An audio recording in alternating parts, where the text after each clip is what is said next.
It's okay, you don't need one. Okay, you're welcome. Okay. It's all you. We are so lucky today. We have Dan Abbott, who is a third-generation Indialantic resident, and he has lots of things to tell us that I've never heard before, and I've lived here for a long time. Dan, start with your birth in Melbourne. My birth in Melbourne, Dr. Sewell, Dr. James Sewell, was really the only doctor that anybody had here. And Mom and Dad moved to Indialantic in '48, I believe. Dad was working in Miami for the Wheeler Construction Company. The Wheeler Construction Company was in partnership with Carl Abbott to build the Flamingo Hotel down there. So Dad had an in. He went down there and worked with him, had the opportunity to come back to work with Rudy Outsoff. They moved to a garage apartment on 8th Avenue. And then Dad built one of the houses, he and Rudy Outsoff built the houses north of 5th Avenue. All those houses, the two of them built together. And Was Hal Gehring part of that? he was one of the subcontractors for that, yes. And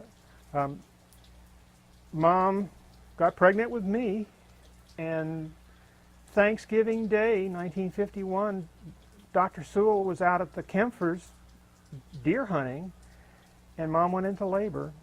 And Liz Sewell, his wife, women weren't allowed out there. She had to go out there and fetch him out of the deer blind to bring him back to the Melbourne Hospital on US 1 to deliver me. And Dad had an Ithaca shotgun that Dr. Sewell really liked. He thought that was pretty special, and Dad wouldn't give it to him. He wouldn't sell it to him. So Dr. Sewell, after I was born, Dr. Sewell sent Dad the invoice, and it said, one baby, $75. One Ithaca shotgun, $85. I owe you $10. I think that's just great. That's why we did That's the things. way things were done, though. Go back now, start and go back to your dad, to your grandfather, and your great-grandfather. Let's start with your great-grandfather. My great-grandfather was Frank H. Abbott. He was from Littleton in Bethlehem, North Carolina, and he was in the hotel business. He came down the Indian River in a catboat, which is a kind of sailboat, in 1882, and sailed down the Indian River and just fell in love with this area. And for years afterwards, told my grandfather, his son, that when it came time to retire, he needed to retire in Melbourne or on the Indialantic, somewhere here, because he just said it was such a wonderful place.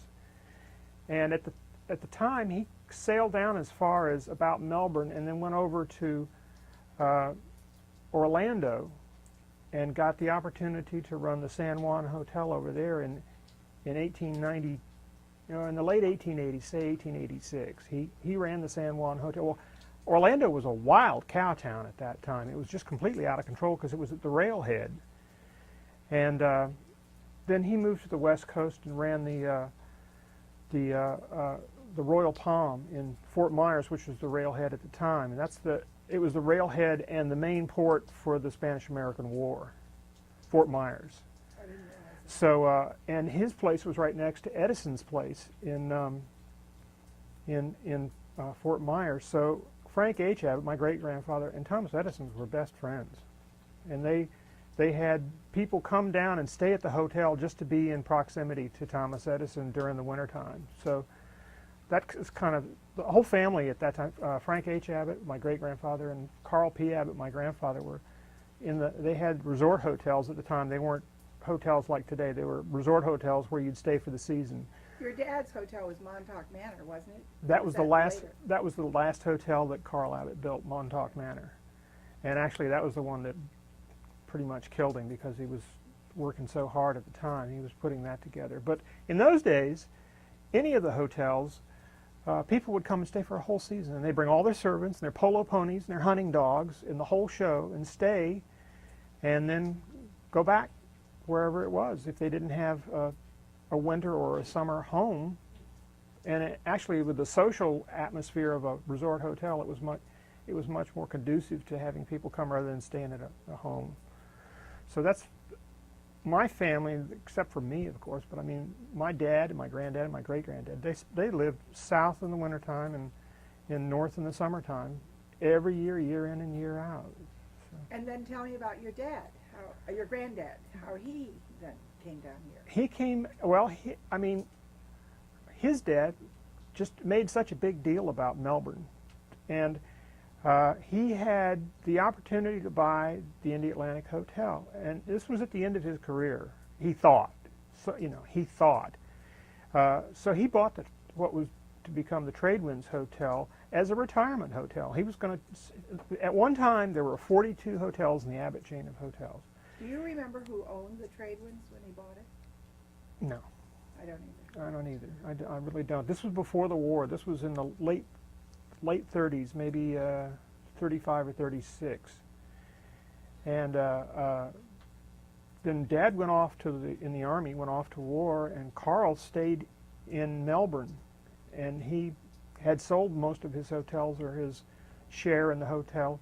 In those days, you didn't have to own a hotel to run a hotel. That was mainly what he did, was ran hotels, but all different people actually owned the hotels. But to be an Abbott hotel, Carl Abbott ran it. And he wanted to retire. He very much wanted to retire. Well, that lasted about 48 hours. And let's talk for a minute. At that point, he was married to his first wife? No. No, He'd married Esther Robeson of Robeson Cutlery in Rochester. Prior to that, he had been married to? He had been married to Florence Ivy. And Florence Ivy came from Brooklyn, and her father was the brother-in-law of Frank Woolworth. So, and he was the executive vice president of Woolworth. So, and they had two children. They had two children, my dad and Gladys. Gay. Then they were 5 years apart. And then about a year after Gay was born, Florence Ivy had an aneurysm and died.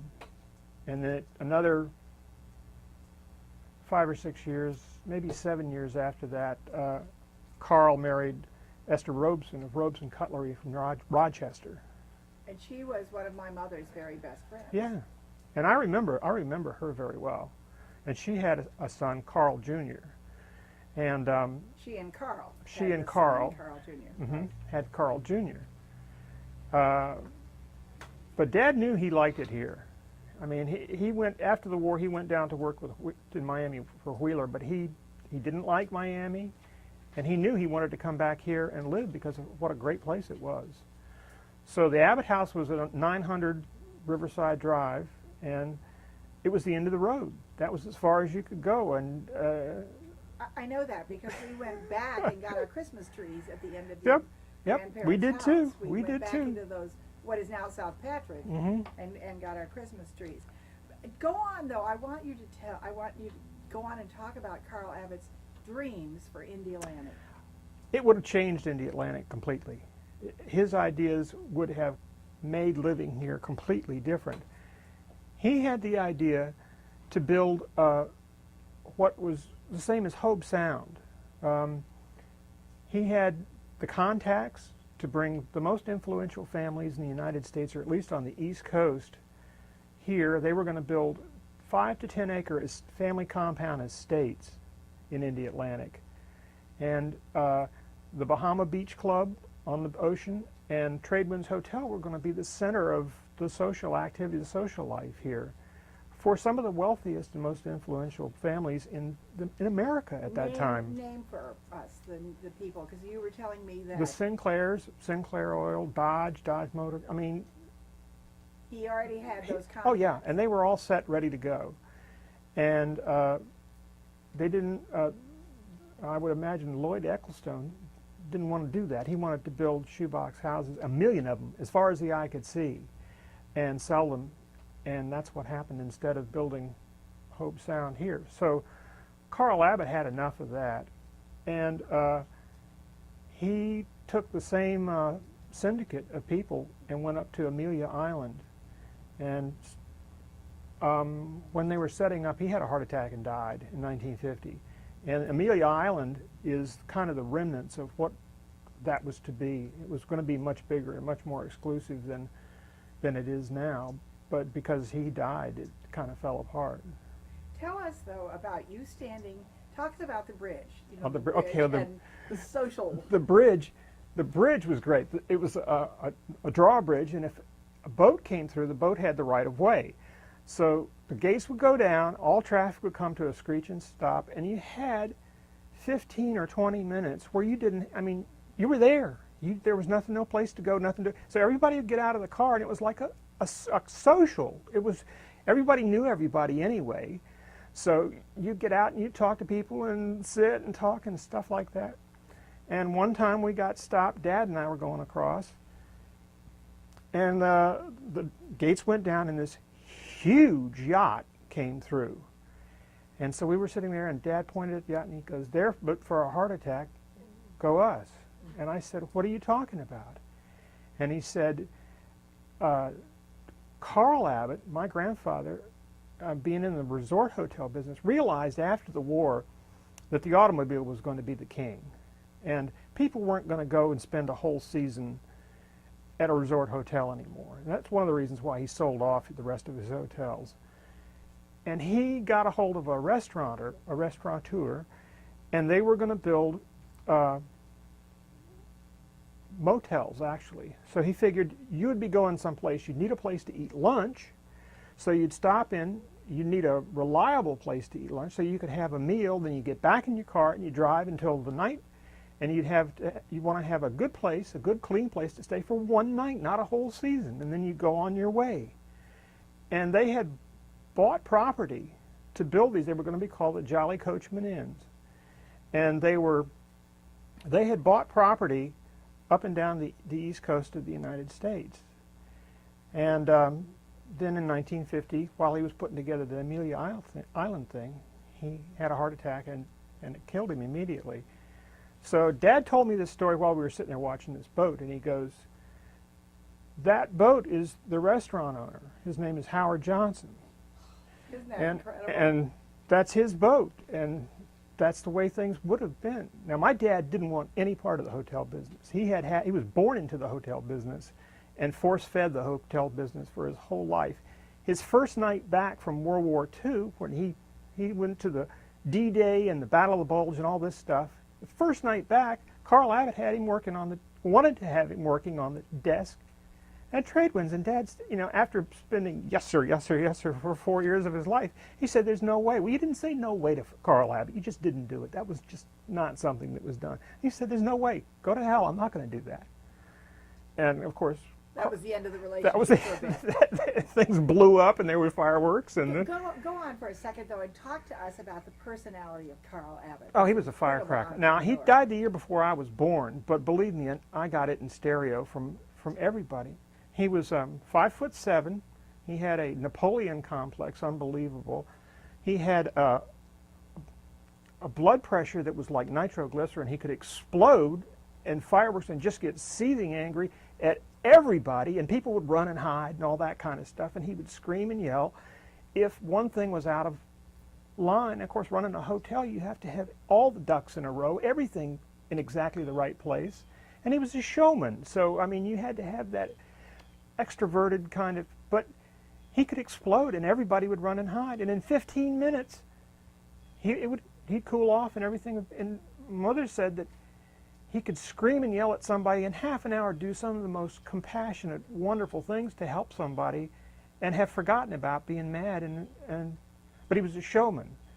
He would have half an hour before dinner was served, he would have one of the kitchen people run through the lobby with a big platter of fresh vegetables. Now, those fresh vegetables weren't going to be served, but the show of going through the lobby with the fresh vegetables, running so that everybody would know they had fresh vegetables, was part of the show.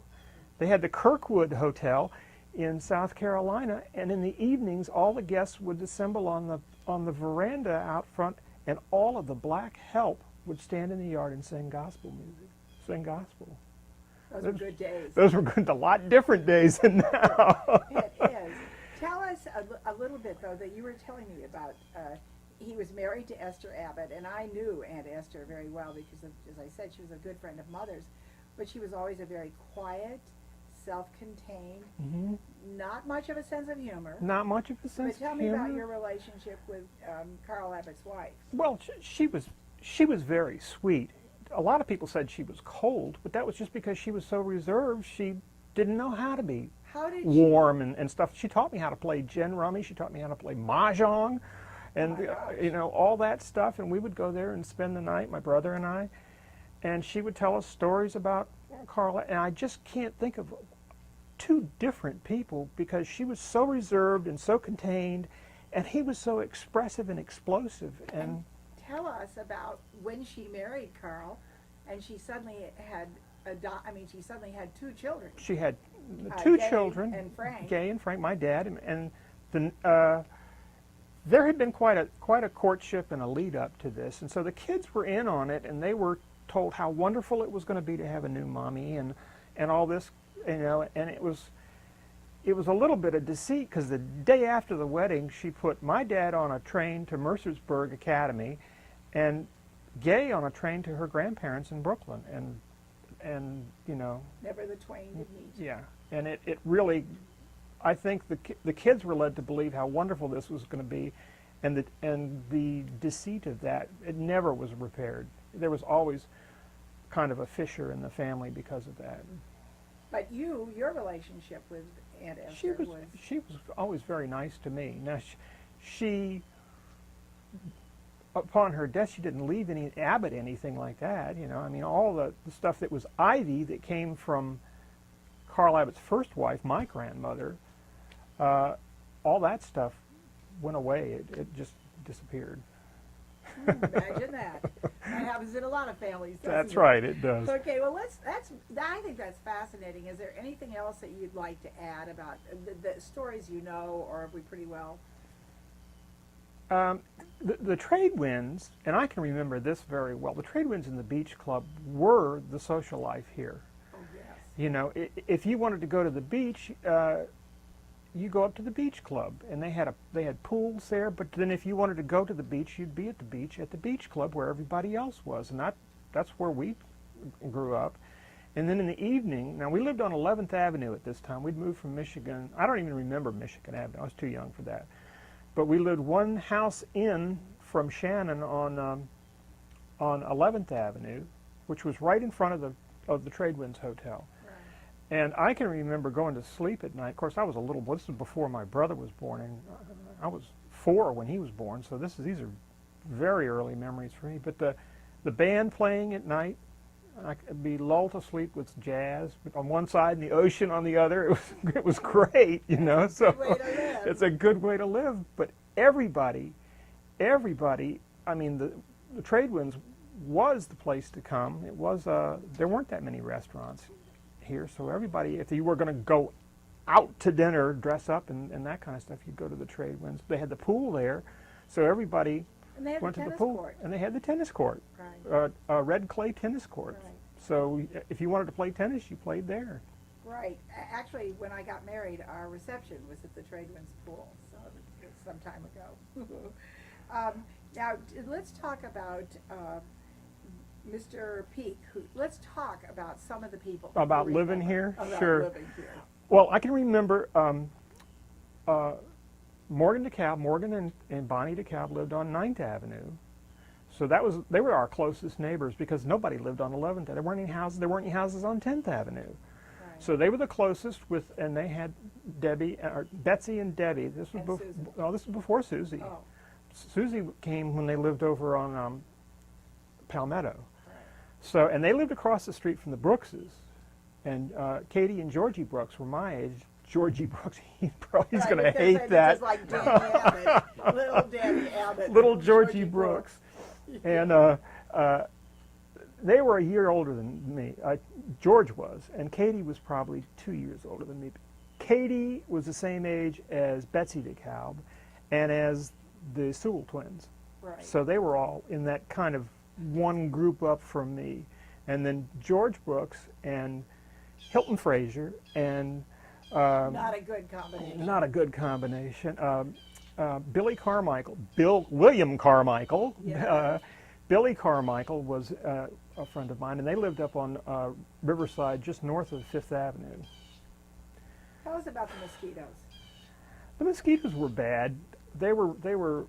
I mean, you couldn't go out at night in the yard. Mr. Peak drove the DDT truck, the fog truck, around, and all the kids would ride their bicycles behind the truck as if it was the most wonderful thing in the world, and we would be breathing. DDT. We're all alive. So, and the most wonderful thing was that if he drove by, you could flash the porch lights, and he would blow the horn. That was the big deal. And there was the biplane pilot and his name was Jackie, and I don't remember his last name, but if you went out in the yard and breathed the DDT and waved the handkerchief, he'd waggle his wings on his biplane. If he could see it, and then smoke. Fly over your house while you were there and let you breathe the DDT. So that was wonderful. So yeah, that's life growing up. It really was. Now tell me about the beach. What about the surfing? Was there much surfing at the time that you were No, growing oh no. The surfing didn't come around till well, gosh, I was probably in second or third grade, way beyond. Where did you go to school? Where did you go to Melbourne to elementary school? I went to Holy Trinity over town. Right. And I went there from the first grade to the sixth grade, which is as far as you go. My brother went there till the ninth grade, he was in the Boyer brothers class, and every time they would graduate up a class, they'd add another grade to it. So he did the ninth grade there, I believe. And I now went it goes to all the way through high school. And my son Alex was in the first graduating class of the Holy high. So Trinity? that's a circle that comes all the way around. That really is. Yeah. Now, where would you have gone if you hadn't gone to Holy Trinity? I would have gone to Indialantic Elementary, Okay. and many of my friends did go to Indialantic Elementary. And then we went to, they had junior highs back then. So if you were in the seventh grade, we went to Southwest, which is now Palm Bay High. And then the next year, Hoover, they built Hoover. So I was in the first class at Hoover, and I was in the eighth grade then. We had to go to double sessions for the first semester up at Delora. But it was a brand spanking new school. It was wonderful. And huge, I bet you thought. Oh, it was, just gigantic and huge. And there weren't any windows either. That was the big deal. You couldn't stare out the window because there weren't any windows. And what did you do when you got out of school in the afternoon? I went sailing. I lived next door to John McNeil, and John was my age, and we lived on the river. So most of the kids, boys of my age, went surfing. But I lived right on the river. Why would I want to walk a whole mile to go surfing when I could go out in my backyard and get in a sailboat and go sailing? So I had a outboard, and we'd go fishing, we'd ski, we'd sail. And nobody worried about you, did they? No. When I was younger than that, when I was quite young, we had a 7-foot rowboat. And my dad took a 100-foot rope and tied it to the tree and tied it to the boat and said, have a good time. And, we did the same thing with and our kids. That was my world. We sailed the seven seas, we fought pirates, we were Jacques Cousteau, we were all this kind of stuff in a 100-foot sweep of the, it was only a foot deep, so it was, how much trouble could you get into? And tell me about the mullet. Did you catch mullet? Well, you must have used a net to get mullet. Yeah, we fished nearly every day. The fishing was great. The mullet fishermen came in at night, and they had, of course, they were gill netters, and they had these long nets, and they had kerosene lanterns, and they would float them on floats at the end of the nets to mark the end of the nets. So you'd see all these dots of kerosene lanterns out on the water. You knew where the nets were, and they would lay out their nets and then wait a little while and then bring in the nets. And they'd do that all night long. So you could see where the commercial fishermen were by where the kerosene, then they worked with kerosene lanterns too. Do you remember the shrimping and the crabbing off? Oh, yeah. Oh, yeah. Off the Melbourne Beach Pier. Right. And then when they built the Pine-Eater Causeway, you could do that then. But the Indian River shrimp were famous at that. It was like Indian River fruit, and there was Indian River shrimp, and they were, in the first place, they were huge. The shrimp they were huge, and people would order them all over the country to get Indian River shrimp. So, and we'd stay up all night with dip nets and Coleman lanterns, right, fishing and just filling these ice chests with shrimp. And taking them home and cooking them. And taking them There's home and nothing cooking. better than those It's great. shrimp. And Yep. the crabs. You And the used crabs. Totally different net for the crabs, though. What kind of net did you use for the crabs?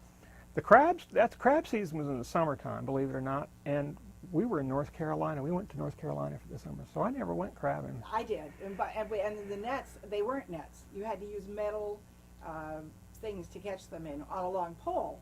And then, of course, you'd flop them on the bridge, and the cars would come, and the children would run out in the way, but they sure were good when you brought them home and cooked them. But, all right, so now we've hit the beach, we've hit the water, we've talked about the growth on the town. Tell me some more things that you remember. That were, like, we were talking about Mr. Sass, who brought the flowers. Oh, he brought the flowers. He had a little panel truck, a green panel truck, and he would. He came every Wednesday, and he would deliver to everybody. Everybody bought flowers, and he would bring them into the house. And Mom always had the house full of flowers. And of course, they had the milk trucks, and they delivered the milk. Everybody had their own. And if you were like my kids, you were out there trying to beg them for ice cream. Beg them for ice cream. That was part of the deal. You'd see all these gallons of ice cream. Tell us about Herman's Meat Market. Mr. Herman, it was the first place. It was really the only market in Indialantic. It was on A1A, going just before the intersection there, the main intersection on A1A. And he'd call Dad, because Dad grilled 4 or 5 nights a week. I mean, he was passionate about it. Gas. That was with charcoal. And Mr. Herman would say, Frank, I've got the most wonderful pork chops, or Frank, he would just keep him tuned in to what came in that day.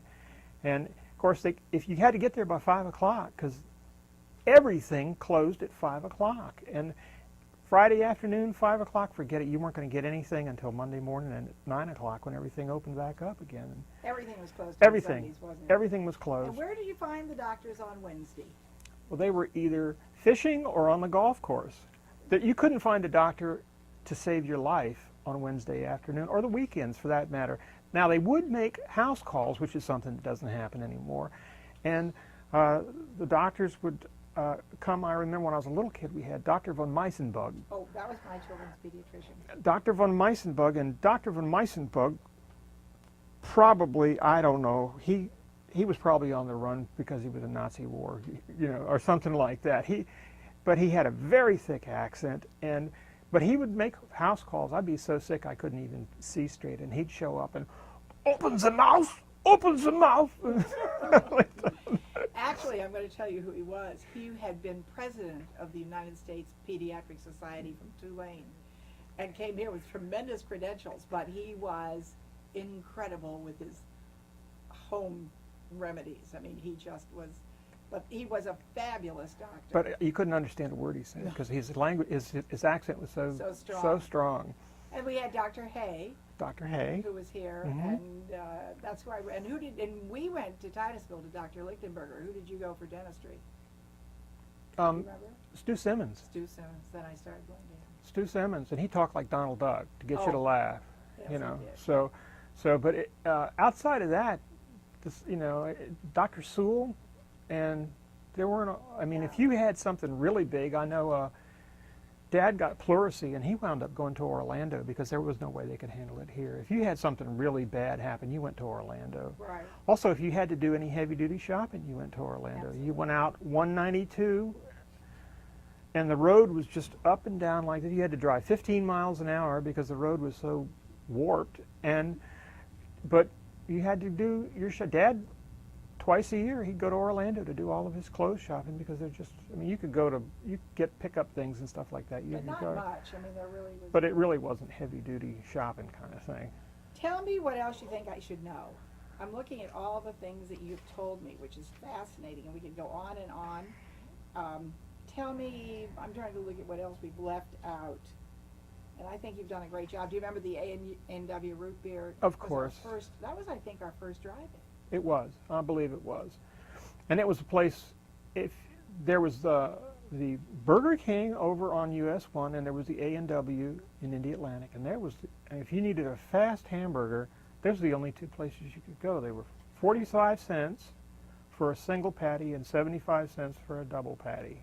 How do you remember that? I don't know. I can't tell you what I had for breakfast, but I can tell you that. Well, I have certainly enjoyed talking to you. Oh, and it's this been has my great. pleasure. And I hope you'll come back, because I know we've only covered like 1/20th of what you know. Sure. Thanks Okay. loads. My pleasure.